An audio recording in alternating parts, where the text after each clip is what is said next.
ونستغفره ونعوذ بالله من شرور أنفسنا ومن سيئات أعمالنا من يهده الله فلا مضل له ومن يضلله فلا هادي له أشهد أن لا إله إلا الله وحده لا شريك له وأشهد أن سيدنا محمدا عبده ورسوله اللهم صل وسلم وبارك على سيدنا محمد وعلى آله وصحبه أجمعين سبحانك لا علم لنا إلا ما علمتنا إنك أنت العليم الحكيم رب اشرح لي صدري ويسر لي أمري واحلل عقدة من لساني يفقهوا قولي قال الله تعالى أعوذ بالله من الشيطان الرجيم يا أيها الذين آمنوا قاتلوا الذين يلونكم من الكفار وليجدوا فيكم غلظة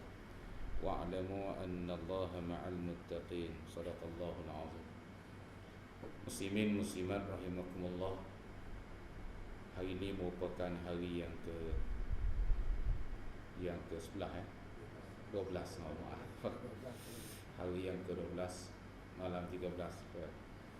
Jadi kita sudah beberapa hari, kita sudah 10 hari yang kedua masuknya dalam bulan Ramadan. Dan dalam bulan Ramadan ini kita tengok apa yang berlaku kepada Nabi sallallahu alaihi wasallam dalam bulan Ramadan. Selain daripada Nabi sallallahu alaihi wasallam beriktikaf ataupun membaca Quran, salat tarawih serta dengan para sahabatnya, ada juga ibadah yang besar, iaitu berlakunya banyak jihad di dalam bulan Ramadan. Antara jihad yang paling besar ataupun yang terkenal dalam bulan Ramadan iaitu berlakunya peristiwa pembukaan kota suci Mekah. Perkara ini berlaku dalam tanggal 10 Ramadan. 10 Ramadan mengikut setengah-setengah hadis sejarah, iaitu tahun yang ke-8 Hijrah, berlaku di dalam bulan Ramadan. Pembukaan Mekah ini merupakan satu peristiwa yang sangat besar, kerana dengan pembukaan Mekah ini ramainya orang-orang musyrikin telah memeluk agama Islam.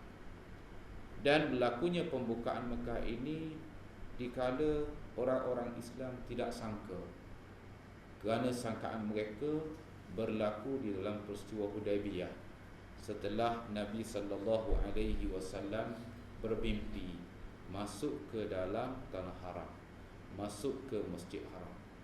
Lalu Nabi sallallahu alaihi wasallam bergeraklah dengan para sahabatnya seramai 1,400 orang dalam tahun yang ke-6 Hijrah. Apabila Nabi berihram berserta dengan sahabat-sahabatnya, apabila Nabi sallallahu alaihi wasallam maklumkan kepada mereka bahawasanya Nabi akan pergi ke Mekah, lalu sahabat-sahabat Nabi radhiyallahu anhum sangat gembira. Ini dalam peristiwa Hudaybiyah. Sangat gembira kerana mereka ni akan melihat kampung halaman mereka yang sudah lama mereka tinggalkan setelah mereka berhijrah. Kemudian ramailah yang ikut Nabi, seramai 1,400 orang. Mereka berihram di Zulhulaifah, iaitu di Bir Ali, di Madinah Al-Munawwarah, merentasi padang pasir, merentasi bukit-bukit batu. Apabila sampai ke Mekah Al-Mukarramah di Hudaybiyah, sebelum masuk ke kota suci Mekah, maka Nabi SAW ditahan. Ini sebelum pembukaan Mekah. Nabi ditahan, tak dibenarkan masuk. Lalu Nabi SAW hantar wakil Uthman bin Affan radhiyallahu anhu untuk berunding. Maka apabila dihantar Sayyidina Uthman, lalu Sayyidina Uthman telah ditahan oleh orang-orang Quraisy. Maka terdengar cerita, tersebar berita bahawasanya Nabi SAW telah dibunuh. Lalu Nabi SAW pun mengikat janji setia di bawah sepohon pokok di Hudaybiyah, iaitu untuk setia, taat setia pada Nabi, mana apa sahaja kemungkinan yang berlaku, berperang dan sebagainya, mereka sanggup. Lalu bila orang musyrikin ni tahu Nabi dah bersiap sedia untuk perang ni, orang musyrikin pun datanglah berunding. Itu dah dipanggil Suluh Hudaybiyah. Antaranya iaitu yang pertama, Nabi SAW tidak dibenarkan masuk ke kota suci Mekah pada tahun tersebut. Maknanya Nabi kena balik bersama orang-orang Islam yang lain. Dan Nabi datang bukan untuk berperang, walaupun Nabi bawa senjata pedang sebagai untuk mempertahankan diri. Kemudian Nabi sanggup yang ni, perjanjian pertama, Suluh Hudaybiyah, yang dikenali sebagai Suluh Perdamaian Hudaybiyah, iaitu Nabi tidak dibenarkan masuk ke tanah haram kecuali tahun yang berikutnya, tahun yang selepasnya. Yang kedua, Nabi terima juga perjanjian Hudaybiyah ini. Yang kedua iaitu sekiranya orang-orang Islam iaitu keamanan, gencatan senjata selama 10 tahun. Dan selama 10 tahun di mana orang yang mengikut Nabi, orang yang menjadi pengikut Nabi, siapa-siapa di antara mereka ni ingin berserta dengan Rasulullah berserta dengan orang-orang Islam. Maksud mereka ni maknanya ialah orang-orang musyrikin, orang kafir Mekah. Yang nak ikut masuk bersama Nabi pun boleh, yang nak ikut masuk bersama orang-orang Quraisy pun boleh. Jadi antara yang ikut Nabi yang kafir, ikut berserta Nabi, iaitu Bani Khuza'ah. Antara mereka ni kafir, tapi mereka ni suka duduk bersama Nabi, masuk dalam kelompok Nabi, masuk dalam puak Nabi. Kemudian orang-orang musyrik lain, misalnya Bani Khuza'ah, Bani Bakrin.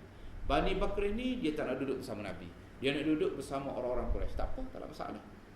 Jadi Nabi beri pilihan pada mereka, nak duduk bersama Nabi ke, nak masuk bersama Islam ke, ataupun nak masuk bersama kelompok orang musyrik, supaya tidak berlaku peperangan, supaya tidak berperang di tanah haram, tanah suci Mekah selama. Nabi tak benarkan. Jadi gencatan senjata selama 10 tahun. Kemudian Nabi SAW pun juga dalam perjanjian tersebut Nabi terima, iaitu sekiranya orang-orang Islam lari kepada orang-orang Quraisy, maka orang-orang Quraisy tak perlu hantar balik orang. Maknanya kalau orang Islam ni dia murtad, dia lari kepada orang-orang Quraisy, jadi orang Quraisy tak perlu hantar balik. Misalnya begitu contohnya, kalau dia murtad ataupun dia lari pada orang kafir. Sementara kalau orang kafir lari kepada orang Islam, dia nak masuk Islam, dia masuk Islam, dia pelari duduk sama Islam, maka orang Islam berhak hantar balik kepada orang kafir. Jadi Sayyidina Umar radhiyallahu anhu rasa tak sedar hati. Tak sedar hati. Kenapa? Kerana perjanjian ni rasa berat sebelah. Memang berlaku, iaitu Abu Jandal, dia lari daripada orang-orang kafir Quraisy, dia pergi kepada Rasulullah sallallahu alaihi wasallam. Rasulullah kata, aku kena hantar balik kamu. Kamu kena bersabar, semoga Allah Ta'ala beri pertolongan. Rasulullah hantar balik. Bayangkan macam mana satu orang tu masih Islam dah, dia lari pada kita hantar balik pada Hindu, contohnya macam mana. Balik nak bunuh. Tapi oleh kerana perjanjian Suluh Hudaybiyah, Nabi ikut. Kerana itu adalah perjanjian, Nabi ikut, walaupun kita tengok mengancam nyawa sekalipun. Jadi Sayyidina Umar radhiyallahu anhu rasa tak selesa. Bila Allah Ta'ala turunkan ayat Inna fatahnaka fatham mubina, sesungguhnya kami telah membuka kepada engkau satu pembukaan yang nyata. Liyaghfira lakallahu ma taqaddama min dhanbik wa ma ta'akhkhar, sehingga akhir. Bila tu ayat ni barulah Sayyidina Umar faham. Maknanya ini satu kemenangan. Ini satu kemenangan. Allah Ta'ala isyar satu kemenangan, walaupun nampak zahirnya tidak menang. Bila kemenangan itu berlaku? Selepas 2 tahun kemudian. Dalam keadaan seronok, Allah Ta'ala tidak beri pertolongan kepada para sahabat Nabi radhiyallahu anhum, kepada orang Islam. Seronok macam mana?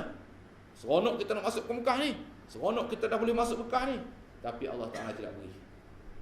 Allah Subhanahu wa Ta'ala berikan selepas itu, ketika tidak disangka, ketika perancangan yang tidak disangka. Hanya Allah Ta'ala saja yang maha mengetahui. Baik, lalu Nabi baliklah ke Madinah. Jauh tuan-tuan, 400 km. Bukan dekat, 450. Siapa yang selalu pergi ke Mekah tahulah macam mana jauh. Padang pasir lagi, dalam ihram lagi. Nabi sembelih kambing. Sembelih kerana dam ihsar, dia panggil dam ihsar, kena sembelih. Kalau kita kena macam tu macam mana? Sampai dekat airport KLIA, tiba-tiba visa tak ada macam mana? Tak mengamuk. Panggil sahabat, panggil apa? Tu sampai dekat KLIA. Kalau sampai kat Mekah, sampai kat Jeddah tak ada masuk macam mana? Lagi mengamuk. Nak sampai dah. Nabi SAW nak sampai dah, 20 km lagi nak sampai. Tapi perjanjian. Oleh kerana perjanjian, Nabi balik. Habis harta lagi, sembelih kambing lagi. Dalam keadaan ihram lagi. Ihram tuan-tuan, 400 km jalan kaki. Bukan naik kapal terbang.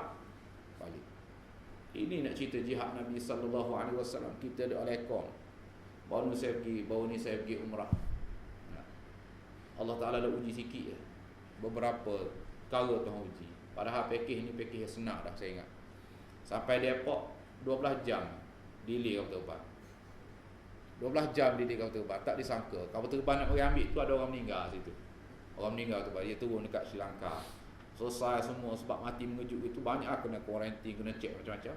12 jam. Oh, yang kat airport kali itu yang cakap, Kenapa tak buat plan A, kenapa tak buat plan B? Macam-macam. Tuhan nak ajar supaya susah, supaya rasa susah. Sekurang-kurangnya tak sama dengan Nabi, tapi sekurang-kurangnya dapat faham macam mana Nabi susah. Sampai di Mekah pula. Sampai di Mekah panas. Panas. Jauh. Oleh berebut, tak cukup. Lagi macam-macam. Habis buat umrah sampai dekat airport. Habis buat umrah, pergi dekat Madinatul Hujjat, nak balik ke Malaysia ni. Sampai di Madinatul Hujjat, terminal haji. Faham lah, terminal haji tak ada aircon. Kena pula suhu darjah sampai 40, 45, 50. Sekejap bukan lama, 3-4 jam ya. Oh, nak duduk hotel lah. 3-4 jam tu nak duduk hotel. Masya Allah, nak duduk hotel 3-4 jam mana. Bukan duduk bawah panas terik matahari, ada payung. Kemudian boleh juga duduk di tepi-tepi kedai-kedai yang ada aircon tu, boleh rasa sejuk lagi. Sejuk juga rasanya. Nak duduk hotel, Masya Allah, tak nak rasa susah langsung. Jadi dia ni ingat pergi ke Mekah ni macam seronok begitu. Biar rasa perjuangan Nabi SAW. Sedikit sebanyak pun dapat rasa. Masya Allah, barulah rasa nikmat. Bagaimana kesusahan Nabi, bagaimana jihad Nabi. Sekurang-kurangnya kita dapat rasa bagaimana orang Palestin susah sekarang ni. Susah, makanan tak ada. Orang lain duduk seronok tengok Brazil kena hentam kepada Jerman. Pada malam tu juga Palestin, Gaza kena bom. Masya Allah, Gaza kena bom. Hari ni duduk masuk WhatsApp, Messi sendiri pun orang Yahudi. Lagi nampak ramai tak sokong Argentina nampak ni. Ramai ke tuan-tuan sokong Argentina lagi. Saya dua saya tak sokong belakang kafir belakang. Jadi kita tengok apa yang berlaku kepada Rasulullah sallallahu alaihi wasallam. Balik ke Mekah, balik ke Madinah balik. Bila balik ke Madinah, kemudian berada di Madinah Al-Munawwarah. Apa yang berlaku dalam perjanjian ini? Bani Khuza'ah yang saya sebut tadi, dia berada dalam tahaluf dia dengan Nabi sallallahu alaihi wasallam, berserta dengan Nabi. Hebatnya Nabi sallallahu alaihi wasallam, dia kerjasama dengan kafir bawah. Tu orang kata, seorang ada sahabat-sahabat saya sebut, dia kata kalau Mesir tu, ini cerita di Mesir lah. Dia kata kalau dah sempat buat kerjasama dengan kumpulan-kumpulan bawah-bawahan ni, dia kata mungkin tak jadi begitulah di Mesir. Kita kena tengok cara Nabi sallallahu alaihi wasallam. Dia buat kerjasama dengan orang musyrikin bawah. Okey. Orang musyrikin ada debat dengan dia. Orang kafir tu ada kerjasama dengan dia. Sebab tu tak salah kerjasama dengan orang kafir. Dia kata, apa ni duduk dengan kafir ni? Ini kafir harbi ni. Bukan harbi lah, ke harbi kena bunuh lah. Kafir harbi. Sehingga dia boleh masuk Islam dengan sebab dia duduk bersama dengan kelompok Islam, dia faham. Oh begini akhlak orang Islam. Oh begini solat orang Islam. Bayangkan tuan-tuan, dia pergi ke stadium, orang sedang solat hajat, dia tengok orang sembahyang. Macam mana? Dia tengok orang Islam, dia dengar hadis Nabi sallallahu alaihi wasallam, walaupun ada di antara mereka tak masuk Islam, tapi ada di kalangan mereka juga telah memeluk agama Islam. Ini kita tengok. Dan memang berlaku. Bani Khuza'ah ramai antara mereka telah memeluk agama Islam. Ada di antara mereka telah memeluk agama Islam. Sebab Islam ni seperti mana saya sebut, Islam ni agama fitrah. Agama semula jadi. Agama semula jadi. Semula jadi ni apa maksud fitrah? Fitrah ni satu benda yang sudah ada dalam setiap diri manusia, sudah ada. Setiap jiwa manusia, tak kira orang manusia macam mana, ada dalam diri mereka ni. Allah Ta'ala ciptakan dalam diri manusia sudah ada fitrah, semula jadi. Semula jadi ingin kepada Islam. Dia nak kepada Islam. Tapi dia telah disekat oleh syaitan dan sebagainya, akhirnya dia tak nampak. Tapi bila dia duduk bersama orang Islam, lama dia akan rasa. Mari sikit. Itu yang kita tengok. Ada setengah-setengah orang kafir tu berpuasa, yang baru ni tu sampai pakai tudung, dan akhir sekali istihar masuk Islam. Tuan-tuan kenal nama dia, saya tak kenal nama dia. Orang muda-muda lah kenal nama dia. Yang pakcik-pakcik ni rasa tak kenal kot. Baik. Kemudian bila Bani Khuza'ah dia duduk bersama Nabi, maksudnya dia antara duduk dalam grup Nabi. Yang grup dengan musyrikin ni iaitu Bani Bakrin. Bani Bakrin dengan Bani Khuza'ah ni memang musuh lama. Ni cerita ni saya tak nak kait Malaysia, takut panjang cerita budak Malaysia. Jadi Bani Khuza'ah, Bani Bakrin mana musuh lama. Bani Bakrin ni dia marah kepada Bani Khuza'ah, lalu dia cari. Dia kejar. Bahkan dia memerangi Bani Khuza'ah, ada di antara mereka mati. Yang antara juga yang melanggar perjanjian ni ialah kafir Quraisy, orang Quraisy, musyrikin Quraisy. Dia tidak menyerang Bani Khuza'ah, dia tak perang, tapi dia sapok daripada sudut senjata. Dia sapok daripada sudut senjata. Dia cerdik tapi bodoh panggil. Dia sapok senjata kepada Bani Bakrin. Bani Bakrin pergi perang Bani Khuza'ah. Sebab itu kita tengok kalau berkenaan dengan barang-barang Yahudi ni, boykot dan sebagainya, walaupun kita kata kita menentang Yahudi, tapi duk makan barang Yahudi lagi. Macam mana? Barang Yahudi banyak, penuh. McD itu Yahudi ke apa McD? Yahudi ke tidak McD? Banyak cerita tu. Nak cerita Yahudi ni banyak. Kita ni kalau kita fikir lah, bayangkan dia guna senjata, dia bunuh Yahudi, dia bunuh orang Islam dekat Palestin. Jihad di Palestin ni wajib. Mufti bin Baz, Syekh Abdul Aziz bin Baz ditanya, jihad wajib tidak di Palestin? Wajib. Saya pun pelik macam mana dalam satu orang hamba Allah dalam YouTube kata tidak wajib jihad. Saya tak tahu lah. Mufti bin Baz kata wajib. Dalil ayat yang saya baca tadi. Beberapa ayat dalil daripada hadis Nabi sallallahu alaihi wasallam bersabda, "Jahidul musyrikin bi amwalikum wa anfusikum wa alsinatikum." Kamu kena berjihad dengan orang musyrikin dengan harta kamu, dengan diri kamu, dengan lidah-lidah kamu. Kenapa? Kerana dizalimi. Dizalimi kita wajib mempertahankan. Al-Muslim akul Muslim, Nabi kata. Orang Muslim sedara dengan orang Muslim yang lain. La yazlimuhu. Tak boleh buat zalim kepada dia. Wala yuslimuhu. Tak boleh kamu menyerahkan dia. Tak boleh. Kena jangan aniaya dia. Maksudnya kena jaga orang Islam yang lain. Nabi SAW sabda, unsur akhaka. Kamu kena tolong kawan kamu. Zaliman yang zalim. Au mazlum ataupun dizalim. Maksudnya yang zalim tu kamu melekat. Tolong dia, maksudnya jangan kamu biarkan dia buat zalim. Dan yang dizalimi kamu bantu dia.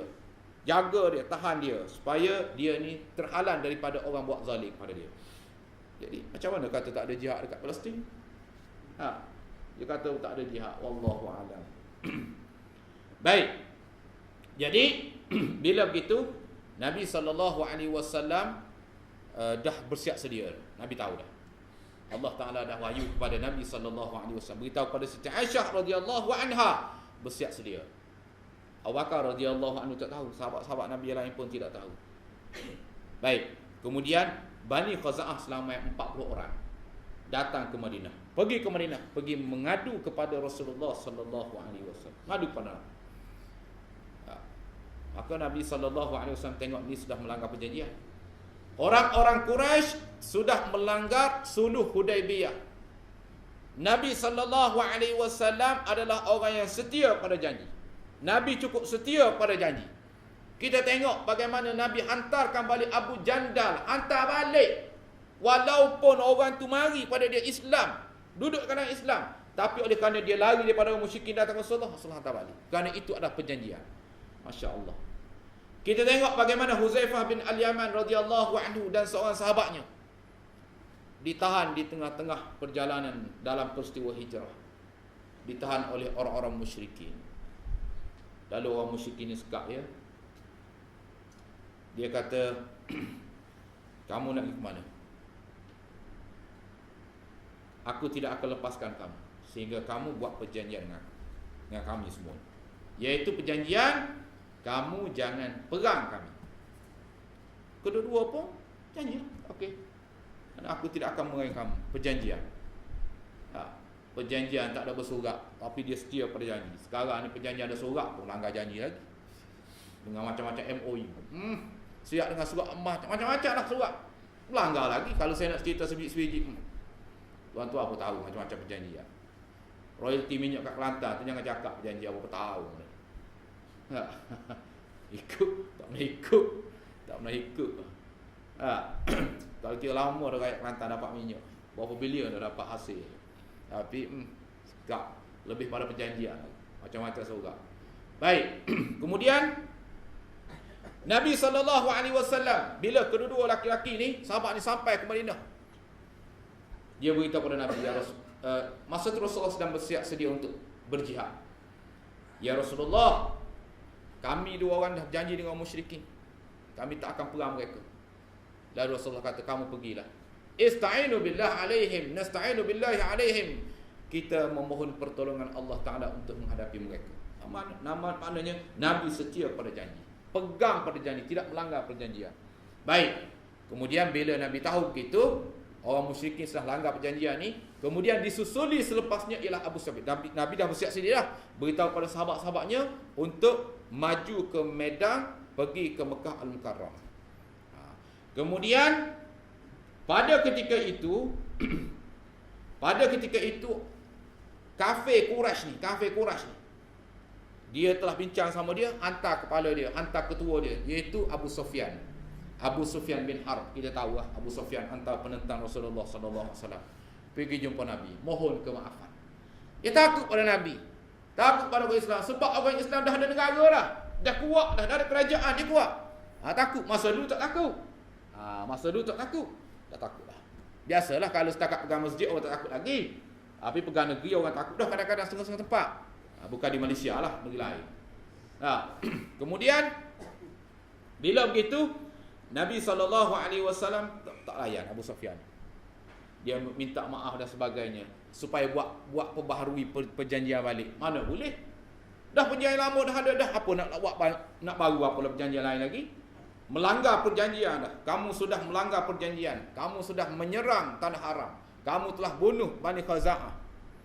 Lalu Nabi SAW menggerakkan sahabatnya seramai 10,000 orang. 10,000 orang. Sebelum itu Nabi SAW doa kepada Allah Ta'ala. Nabi doa, mohon kepada Allah. Selain daripada sebab-sebab sedemikian kumpul tentera Islam dan sebagainya, Nabi berdoa kepada Allah. Ya Allah, ya Tuhanku, Engkau tahankanlah segala mata-mata gelap. Hebat doa Nabi dah. Oh, kalau kena sekarang macam ni, tahu. Doa Rasulullah, Engkau tahanlah segala mata-mata al-a'yan ataupun al-uyun. Maksudnya, orang-orang inilah yang akan menyampaikan berita kepada orang-orang Quraisy. Nabi tak mahu berita kemarahan Nabi bersama tentera-tentera Islam diketahui oleh orang-orang Quraisy. Nabi doa kepada Allah supaya tidak diketahui oleh orang-orang Quraisy. Lalu doa Nabi SAW mustajab. Maka ada di antara ramai-ramai itu ada seorang hamba Allah.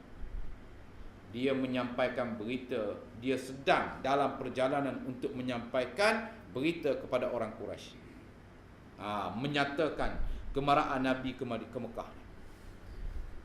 Jadi Jibril alaihi salam datang kepada Rasulullah sallallahu alaihi wasallam, beritahu orang sekian-sekian. Maknanya Nabi mendapat pertolongan Allah.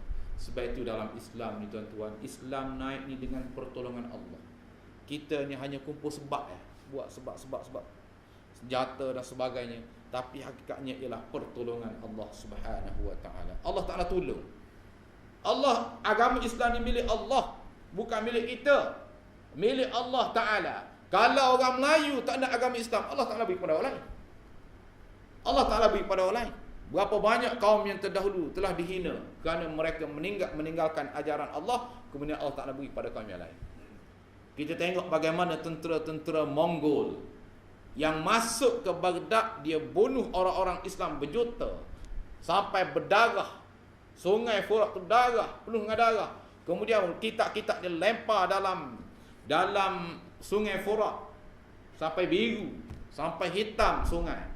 Akhir sekali tentera-tentera Mongol, tentera-tentera Tatar ni masuk Islam.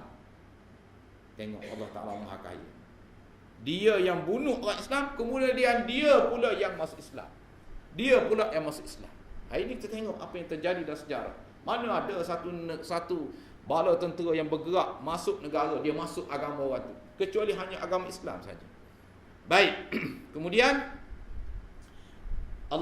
Jibril AS datang beritahu orang sekian-sekian. Lalu Nabi SAW menghantar Sayyidina Ali radhiyallahu anhu dan beberapa orang kejar, iaitu kejar seorang perempuan. Perempuan ni perempuan bekerja. Lalu Sayyidina Ali tanya dia, apa yang ada pada kamu? Dia tak mengaku. Tak ada apa-apa. Kamu beritahu apa yang ada pada kamu. Tak ada apa-apa. Dia kata, aku yakin apa yang Rasulullah sallallahu alaihi wasallam sebut adalah benar. Apa yang Nabi sebut adalah benar. Itu sahabat Nabi radhiyallahu anhu. Dia yakin apa yang Nabi sebut. Dia yakin apa yang Rasulullah sallallahu alaihi wasallam sebut. Jihad di Palestin adalah syahid. Ini disebut dalam hadis. Orang yang mati di Palestin adalah syahid. Sebab itu kita tengok orang mati itu, Allahu Akbar. Berapa banyaklah Tuhan tunjuk ayat tanda-tanda kekuasaan kita dengan kemudahan sekarang, dengan IT, kemudahan internet. Yang bila dibongkar jenazah di Palestin itu, yang mati jihad tu, Masya Allah, bau wanginya dan sebagainya. Allahu Akbar. Itu bukti Tuhan nak tunjuk bahawa seorang meninggal satu berjuang Yahudi ini adalah mati syahid. Begitu juga di Syria. Mati syahid berapa banyak yang kita tengok peristiwa-peristiwa yang kuburnya digali, kemudian bau semerbak. Baik. Kemudian ditahan. Dia kata, aku yakin apa yang Nabi SAW sebut. Lalu diberitahu pada perempuan ni, kalau kamu tidak tunjuk pada aku akan cari daripada kamu. Aku akan bongkar, aku akan cari daripada kamu. Lalu barulah perempuan ni keluarkan sepucuk surat. Lalu dia ambil surat ni. Surat ni ialah daripada seorang sahabat Nabi radhiyallahu anhu. Nama dia Hatib bin Abi Balta'ah radhiyallahu anhu. Sahabat Nabi, sahabat Rasulullah. Bawa, panggil Hatib. So tanya, sebab apa kamu buat begini? Ya Rasulullah, orang-orang lain ya Rasulullah, bersama-sama mereka ada kaum kerabat untuk jaga keluarga mereka di Mekah. Aku ya Rasulullah, aku ada isteri, aku ada anak dekat Mekah. Tak ada orang nak jaga. Tak ada orang nak jaga. Jadi aku beritahu kepada mereka ni. Lalu Sayyidina Umar radhiyallahu anhu kata, ya Rasulullah, biar aku pancunglah orang ini. Sayyidina Umar ni kalau ada sekarang ramai kena pancung saya ingat. Sayyidina Umar pancung saja. Maka Rasulullah sallallahu alaihi wasallam bersabda, jangan. Dia kata, Hatib bin Abi Balta'ah ni dia adalah seorang ahli Badar. Dia pernah terlibat dalam peperangan Badar. Dan Allah Ta'ala memandang, Allah Ta'ala redha kepada orang yang terlibat dalam peperangan Badar. Wahai Abu Hatib, kamu buatlah apa yang kamu mahu. Sesungguhnya Allah Ta'ala mengampunkan kamu. Maknanya dia mendapat, dia ni dia bukan seorang munafik. Bahkan dia sebut pada Rasulullah, ya Rasulullah, aku seorang beriman, aku tidak murtad, aku tidak menukar agama Islam. Aku ya Rasulullah masih dalam keadaan Islam. Maknanya kita faham di sini, kadang-kadang dengan sebab kadang-kadang iman seseorang tu dia naik turun. Masa iman kuat, alhamdulillah. Tapi masa iman lemah, surau tak ada, kat surau tak ada. Masa bulan Ramadan tu iman kuat. Iman kuat ni penuh surau, masya-Allah. Surau pak lain lah, surau ni saya rasa penuh sentiasa. Rasa saya. Rasa. Masa iman naik, masa iman lemah, kurang. Macam tu lah. Jadi masa iman lemah tu macam-macam berlaku tu. Kadang-kadang dia ambil duit sikit, kadang-kadang dia makan sikit, macam-macam berlaku. Kalau masa iman kuat, masya-Allah, memang kuat sungguh. Infak, sedekah dan sebagainya. Tu masa iman kuat. Baik. Jadi Abi Hatib dia fikir begitu. Lalu Rasulullah sallallahu alaihi wasallam maafkan dia. Kemudian Rasulullah sallallahu alaihi wasallam bergerak beserta dengan para sahabatnya pergi. Bulan puasa 10 Ramadan. Masya-Allah, 10 Ramadan. Kita duduk dalam keadaan senang, duduk dalam keadaan selesa, makan sedap, minum sedap, tidur sedap. Masya-Allah. Lepas tu duduk depan TV lagi kat rumah. Tak rasa jihad answer. Jihad sikit je. Apa benda? Jihad kerana nak makan. Tu je. Pergi kat pasar Ramadan susah kerana nak makan. Bukan susah macam orang yang berjuang di Palestin, memang jauh langit bumi. Nabi SAW bergerak. Lalu Nabi SAW dia perintah supaya berbuka puasa. Sebab nak berjihad ni, sebab musafir ni berjihad, lalu berbuka puasa. Baru ni di Mekah saya pergi, kena bulan puasa. Biasanya tun Zam-Zam tu semua dikosongkan. Tapi ada lagi yang tempat-tempat Zam-Zam tu yang jenis tekan. Satu grup daripada Iran. Berhenti. Ramai-ramai pakat minum Zam-Zam. Allah, orang lain tak makan, dia seorang ada minum. Ramai-ramai. Tak tahu mungkin dia musafir tu. Baik. Kemudian Nabi SAW pun masuk. Nabi arahkan supaya dinyalakan bila sampai dekat-dekat nak masuk ke Mekah ni, Nabi arahkan supaya tentera-tentera Islam ni memasang api, nyalakan api untuk menimbulkan kegerunan musuh-musuh. Kemudian Nabi bahagikan, yang ni masuk melalui Jabal Khandamah, yang ni masuk melalui sekian adalah. Nabi SAW masuk bersama dengan Ansar, bersama dengan Muhajirin, tumpuk dia. Nabi masuk dalam keadaan tenang. Pada masa itulah orang-orang kafir Quraisy ni terperanjat. Dia tengok tiba-tiba dah penuh, tak boleh buat apa. 10,000 ni tak boleh buat apa dah.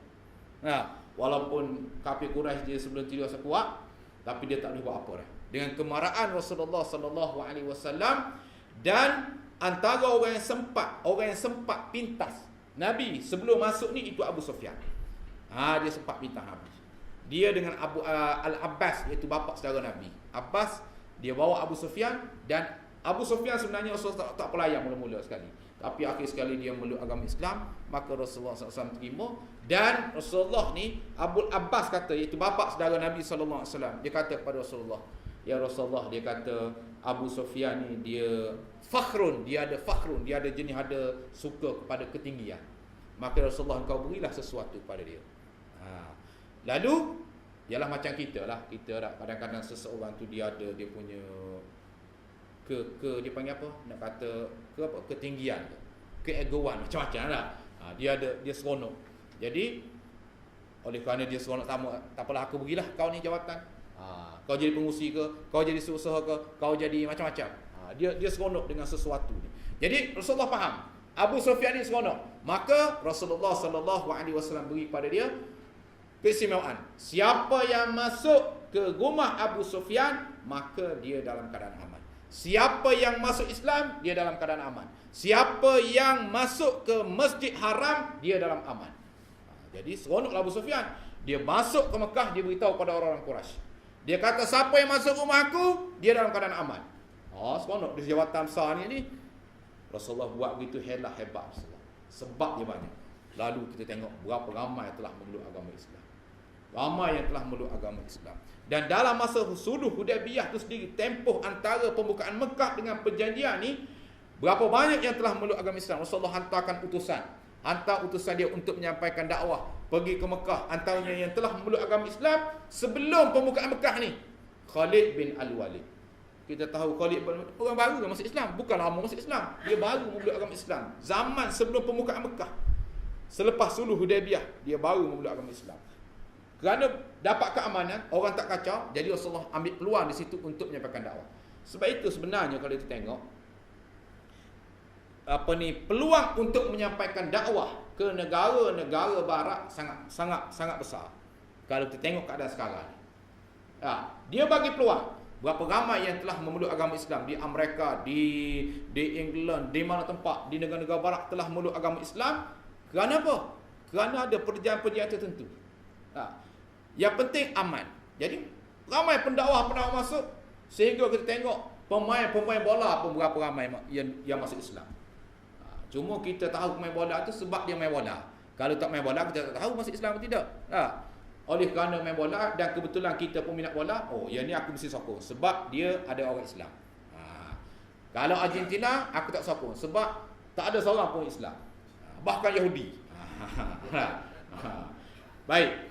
Kemudian Rasulullah sallallahu alaihi wasallam masuk dalam keadaan tawaduk, rendah diri. Nabi tunduk kepala dia ni, janggut Nabi tersentuh belakang tunggangan. Tawaduknya Nabi, bukan kata masuk angkuh, tidak. Lalu Rasulullah sallallahu alaihi wasallam pergi dulu ke Masjid Haram. Masuk ke dalam Masjid Haram. Rasulullah sallallahu alaihi wasallam tawaf dengan tawaf, kemudian setelah itu Rasulullah kucuk Hajar Aswad. Kemudian Rasulullah sallallahu alaihi wasallam masuk ke dalam pintu Kaabah, dalam Kaabah. Lalu Rasulullah sallallahu alaihi wasallam pegang pintu Kaabah, maka Nabi sallallahu alaihi wasallam panggil Abu Talhah, panggil Utsman bin Talhah. Wahai, di mana Utsman bin Talhah? Di mana Utsman bin Talhah? Lalu dibawa Utsman bin Talhah. Lalu Rasulullah SAW kata kepada Talhah, Utsman bin Talhah, khuzuha, kamu ambil ni kunci ni, wahai Utsman bin Talhah, talidah khalidah. Kunci ini akan diwarisi berkekalan. Maksudnya sampai ke hari kiamat. Sampai sekarang ni masih ada lagi keluarganya Utsman bin Talhah radhiyallahu anhu. Utsman bin Talhah dia masuk Islam sekali dengan Khalid bin Al-Walid. Kemudian Rasulullah SAW tanya orang musyrikin, apa fikiran kamu? Apa sangkaan kamu? Apa yang akan kamu lakukan kepada kamu? Apa sangkaan kamu? Lalu mereka kata, akhun karim, ya engkau ya Rasulullah ada saudara yang mulia, anak orang mulia. Maknanya mereka dah, iyalah, dalam keadaan begitu, mereka tak boleh kata apa, yang baik sekali, mulia dah sebut pada Nabi SAW. Lalu Rasulullah SAW kata kepada mereka, idhabu, kamu pergilah, fa antum at-tulaqa, kamu semua dalam keadaan bebas. Akhlak Nabi SAW sehingga berbondong-bondong orang kafir ni memeluk agama Islam. Inilah kita tengok agama Islam hebat, tuan-tuan. Bagaimana datang, begitulah pembukaan Mekah sehingga ramai yang memeluk agama Islam. Dan akhir sekali orang-orang Madinah ni rasa tak sedap hati dah. Di antara mereka bercakap, orang Ansar bercakap, dia kata negeri Mekah sudah dibuka, maka sudah pasti Nabi SAW akan tinggal di Mekah. Macam kita lah, katalah kita orang imam duk jaga sini, pengurusi jaga sini, tengok-tengok dia dapat tempat lain, tinggal pengurusi kita ni, pergi tempat lain pula, tengok masjid besar-besar, pergi tempat lain, rasa sedih lah. Contohnya begitu. Jadi orang Ansar ni rasa sedih. Lalu Rasulullah sallallahu alaihi wasallam kata, ma'azallah, aku berlindung dengan Allah, al-mahya mahyakum, al-mautu mautakum. Ma'azallah, aku berlindung dengan Allah, hidup aku bersama hidup kamu, mati aku bersama mati kamu. Makna Rasulullah SAW, walaupun Mekah negeri dia tetap akan berada di Madinah Al-Munawwarah. Itulah tuan-tuan, kita lihat perjuangan Nabi SAW dalam bulan Ramadan.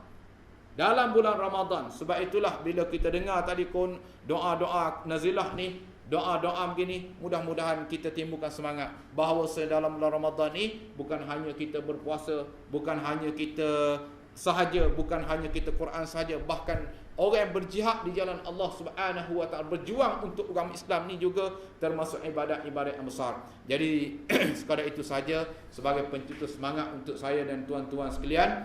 Cuma ada sedikit pengumuman lah untuk tuan-tuan ni. Bersama-sama saya ada seorang sahabat saya dia ada memerlukan sumbangan daripada tuan, iaitu Quran wakaf sebanyak RM20 sebiji. RM20 sebiji. Jadi kalau tuan-tuan ingin memberi sumbangan Quran ke Thailand, sebenarnya kawan saya, sahabat saya dari Thailand tak dapat mari, cuma pembekal Quran yang mari. Apa ni, saudara Iqbal dekat luar sana, lepas ni dia Quran yang dibeli oleh tuan-tuan, dia akan bawa kepada kawan saya yang di Thailand tu, ada kat sini dekat Sungai Buloh, dia akan bawa ke Thailand. Jadi kerana di sana madrasah-madrasah yang memerlukan Quran, kerajaan Malik Fahad sekarang ni sudah tidak ada, yang ada kerajaan yang baru, makna raja baru. Jadi dikatakan sumbangan Quran tak banyak, yang dimaksud bahkan tak ada sumbangan Quran. Jadi memerlukan sumbangan tuan-tuan. Kemudian kalau tuan-tuan nak bantu dari sudut lain, ada juga yang benda lain bersama mereka tu jualan. Tuan-tuan boleh beli, kemudian tuan masukkan ada persen lah untuk mereka ni. Dia ada juga tabung untuk anak yatim di Thailand. Jadi itulah sikit sebanyak. Semoga apa yang telah kita dengar kita dapat hayati. Wabillahi taufiq wal hidayah. Wassalamualaikum warahmatullahi wabarakatuh.